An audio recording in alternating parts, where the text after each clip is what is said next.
All right, next we're going to go to Jenna Lane. Hey, Coach, along those same lines, you had told us that you felt that Antonio had matured. You knew about that incident. What gave you the confidence to believe that he has matured when, again, that was 8 days before he signed with you guys? I think we've had enough conversations about that. Thank you. All right, next question will go to Greg Allman. Bruce, Tom Brady was talking on one of the podcasts and mentioned how much of a motivation he has in these next 6 games. For the guys in this locker room, there are a lot of them that have never played in a playoff game. Obviously, you've been to the playoffs as an assistant, as a head coach. How motivating do you see that as, is making sure that guys like Levante David and Mike Evans, who have played here in Tampa for 7, 8, 9 years, get a taste of that now? No, I think it's huge. It's really huge. And to have a couple guys, 3 or 4 guys that have been there and went to the Super Bowl, it's one thing to have players do it and coaches. It's just different, and you can see the intensity in practice each week is picking up. And like I told them, we're in the playoffs now. So the intensity should pick up. So it's fantastic to have a leader that can do that with players. Bruce, as you, I don't know how much scoreboard watching you're doing, but I mean, there's one game separating the top seed in the NFC and the last team in the playoffs right now. I just want to ask you how much of an urgency that creates. You say this is a playoff game now, but literally the difference between having a bye and being on the road in the playoffs is one game for a lot of teams right now. Yeah, we started last week putting up the scenarios because I think you have to be aware of it. You don't hide from it. You kind of embrace it, know where you stand, what's ahead of you this week. Not looking forward other than past this week and where everybody stands in a lot of big games this week. Thanks, Bruce. Mm-hmm. Are we going to go to Joey Knight? After Joey, we'll have some Los Angeles media. Coach, the penalties have gone down significantly the last 5 or so games. Any explanation for that at all? Our penalties? Yes. From none to, I think we had 3 this week.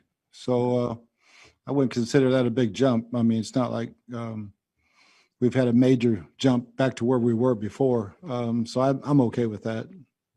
You had a significant number the first 5 games, but the number of penalties has gone down significantly the last 5 games. Yeah, totally since the Chicago game. And I mean, there was a concerted effort by the players. They were tired of hearing me say it, but we've done a really good job of correcting it. All right, now we're going to go to Los Angeles media. We'll open with Kevin Modesti. Hi, Bruce. Kevin Modesti from the LA Daily News. The Rams have been pretty up and down the last 4 weeks. What have you seen from them? How do you get a line on kind of who they really are right now? Well, I don't see much down when I watch them. I see a lot up. And, Jared's playing very, very well, protecting the football. They're running the ball well.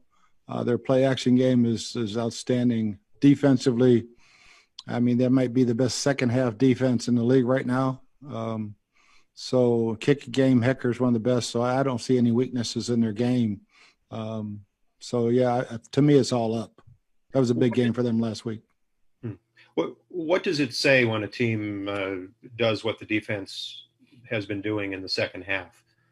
Yeah, I mean, great adjustment, great coaching at halftime. Really making good adjustments. But the players have to make the adjustments. Coaches can say all they want, but the players make the adjustments, and they're doing a really fine job of that. Thank you. All right, next is going to be Gary Klein from the LA Times. Hey, Bruce. Just wanted to get your thoughts on Goff in terms of his development, since he's come into the league. You've kind of seen him all the way through. So just wanted to get your sense of what he's doing better now than he did when you first saw him and whatnot. Yeah, I think since he's been with Sean, he's just grown and grown. And it looks like they have great chemistry together as a coach, play caller, and a quarterback. And I just see continued growth, protecting the football, accuracy, on the move, down the field. I just see really steady growth and turning into a heck of a player. And the addition of Jalen Ramsey late last season, when you're game planning against a team with a corner like that, what kind of problems does he present for you? Well, if you're throwing it towards him, you better make sure you see what's going on, because he's a tremendously talented guy, and he can do some things for your defense that other people couldn't. We're very fortunate when I was in Arizona, I had Patrick Peterson, and here Carlton Davis. So I think he's at the top of the list right now of top corners in the league, and you have to be very, very alert of where he is, even when he's playing inside. All right, we're going to go over to Jordan Rodriguez. Hey, Bruce. Jordan Rodriguez with The Athletic, Los Angeles. How you doing today? Good. Pete Carroll actually mentioned that he saw a lot of similarities with how Brandon Staley is playing Jalen this year as Pat Peterson was in Arizona. Do you see those similarities? And also, if you could expand a little bit on what you see when Jalen does move inside. Yeah, I mean, he's normally following the number one guy, and if that guy's inside, he's inside. That's not always man-to-man, but when he's outside, even if it's a zone concept, he's pretty much playing man-to-man. And but when he's inside, there is some man, but more zones. But he's so talented, he can play either one, and does it very, very well. And then, if you don't mind, I've been asking defensive coaches this too. I've been asking opposing coaches this too. If you had to describe Aaron Donald to somebody who had never watched a game of football before, how would you describe him? Tasmanian Devil. I mean, for us old folks, we know what that cartoon looks like, and I mean, he's nonstop, great get off. He's got a toolbox of moves that's second to none. Just a hell of a football player. All right, we're going to go over to Sarah Walsh.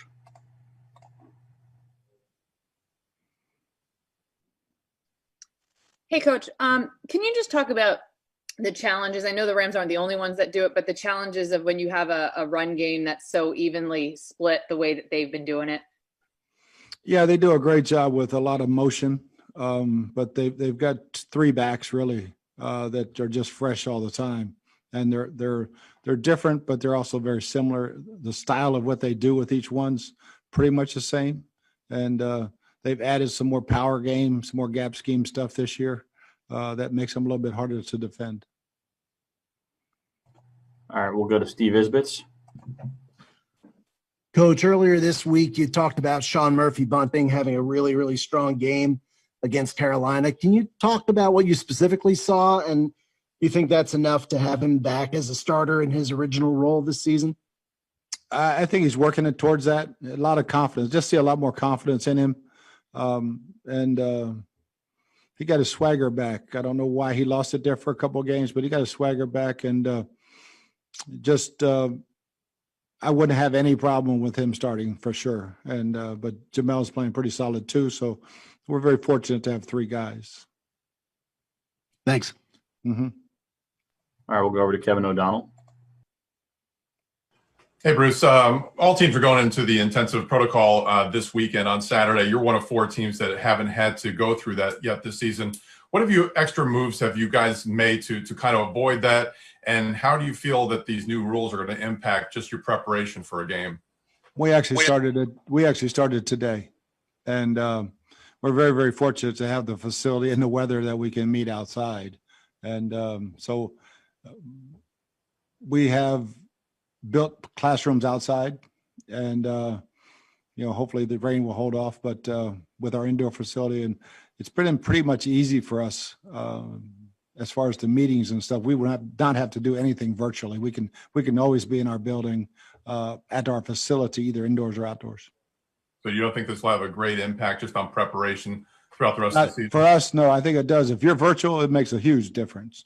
But for us, wearing masks during practice is we put those Oakley shields on our helmets, and if you have to wear masks more, stay separated a little bit more, and just be a little more cognizant of who's surrounding you and what you're doing.